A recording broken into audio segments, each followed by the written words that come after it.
చూడండి ఎంతో టేస్టీగా ఉండే కోడిగుడ్లు కర్రీ రెడీ అయిపోయింది.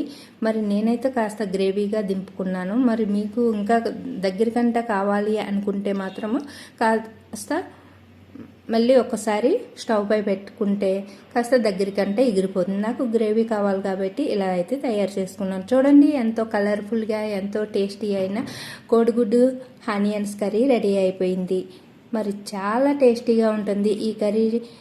రైస్లోకి చపాతీ పూరీల్లో కూడా చాలా అంటే చాలా బాగుంటుంది. అలాగే ఎక్కువ నెంబర్స్ ఉన్నప్పుడు ఎక్కువ కర్రీని ఇలా ఎక్కువ గుడ్లని ఎక్కువ ఆనియన్స్ని వేసుకుని కూడా ఇలా వండుకోవచ్చు. మరి మీరైతే ఎలా వండుతారు అనేది కామెంట్ చేయండి. అలాగే ఈ వీడియో నచ్చితే ఒకసారి ట్రై చేసి చూడండి. అలాగే హాయ్ అండి, ఈరోజు మన కర్రీ వచ్చేసి కోడిగుడ్డు ఉల్లిపాయ కర్రీ.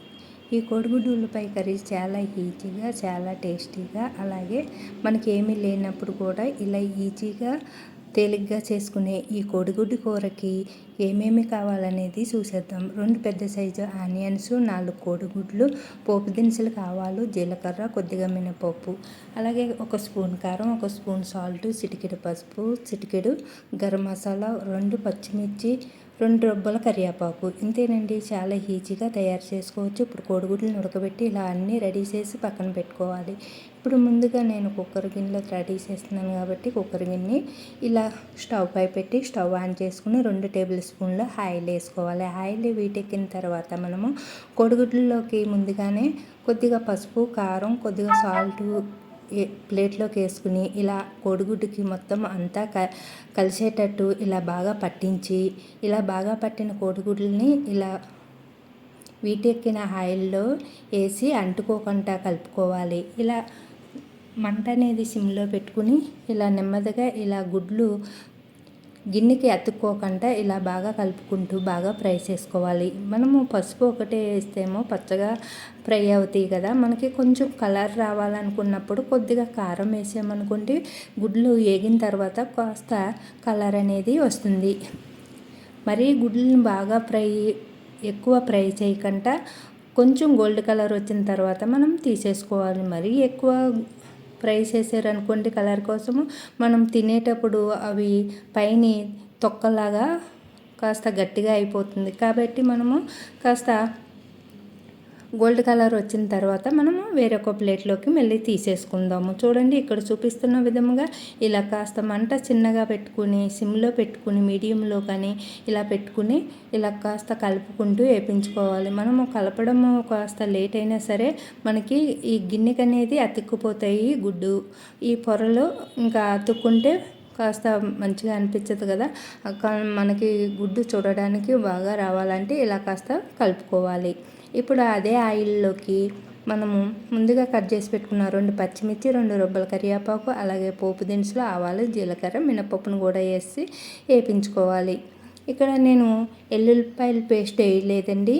ఇంకా ఇప్పుడైతే నేను ఇవి పోపులు వేగిన తర్వాత ఆనియన్స్ సన్నగా తరుక్కున్న ఆనియన్స్ ముక్కలను వేసేసుకుని కలిపేసుకుంటున్నాను. అలాగే దీంట్లోకి టమాటా కూడా వేసి వండుకోవచ్చు.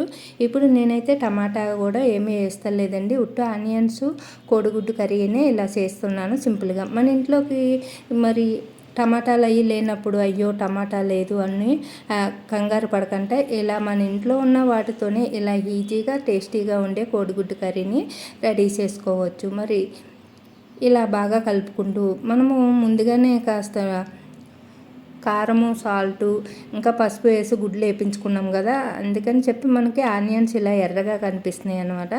ఇప్పుడు మనం నెమ్మదిగా ఇలా మంట అనేది మీడియంలో పెట్టుకుని ఇలా నెమ్మదిగా వేపించుకున్న తర్వాత కాస్త గోల్డ్ కలర్ వచ్చేటంత వరకు ఆనియన్స్ని వేపించుకుని మనం ముందుగా రెడీ చేసి పెట్టుకున్న మరి కాస్త సాల్టు, కారము మీరు తినేదాన్ని బట్టి అన్నీ వేసేసుకుని 1 నిమిషం వేగిన తర్వాత మనకి గుడ్లను కూడా వేసేసుకుని సరిపడా వాటర్ వేసుకుని ఇలా మూత పెట్టేసుకోవాలి. చూడండి నేనైతే కుక్కర్లో రెడీ చేస్తున్నాను కాబట్టి ఇలా కాస్త వాటర్ తగ్గించేసుకుని ఇలా విజిల్ పెట్టేసుకుంటున్నాను.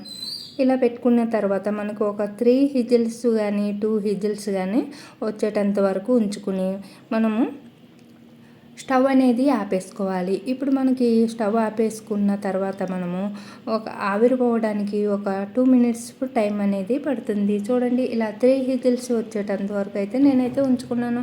తర్వాత స్టవ్ అయితే ఆపేసుకుని ఆవిరంతా పోయేటంత వరకు ఉంచుకోవాలి. ఇంకా మన ఇంట్లో ఏమీ లేనప్పుడు ఇలా 2 గుడ్లు కానీ 4 గుడ్లు కానీ ఉంటే ఇలా అయితే ఈజీగా ఆనియన్స్ వేసి కర్రీ అనేది చేసేసుకోవచ్చు. మరి టమాటాలు లేవు, ఏమీ లేవు అని కంగారు పడవలసిన అవసరం లేదండి. ఇలా వండుకున్నా కూడా చాలా టేస్టీగా ఉంటుంది. చూడండి, ఎంతో టేస్టీగా ఉండే కోడిగుడ్లు కర్రీ రెడీ అయిపోయింది. మరి నేనైతే కాస్త గ్రేవీగా దింపుకున్నాను. మరి మీకు ఇంకా దగ్గరికంట కావాలి అనుకుంటే మాత్రము కాస్త మళ్ళీ ఒకసారి స్టవ్ పై పెట్టుకుంటే కాస్త దగ్గరికంటే ఎగిరిపోతుంది. నాకు గ్రేవీ కావాలి కాబట్టి ఇలా అయితే తయారు చేసుకున్నాను. చూడండి, ఎంతో కలర్ఫుల్గా ఎంతో టేస్టీ అయిన కోడిగుడ్డు ఆనియన్స్ కర్రీ రెడీ అయిపోయింది. మరి చాలా టేస్టీగా ఉంటుంది ఈ కర్రీ.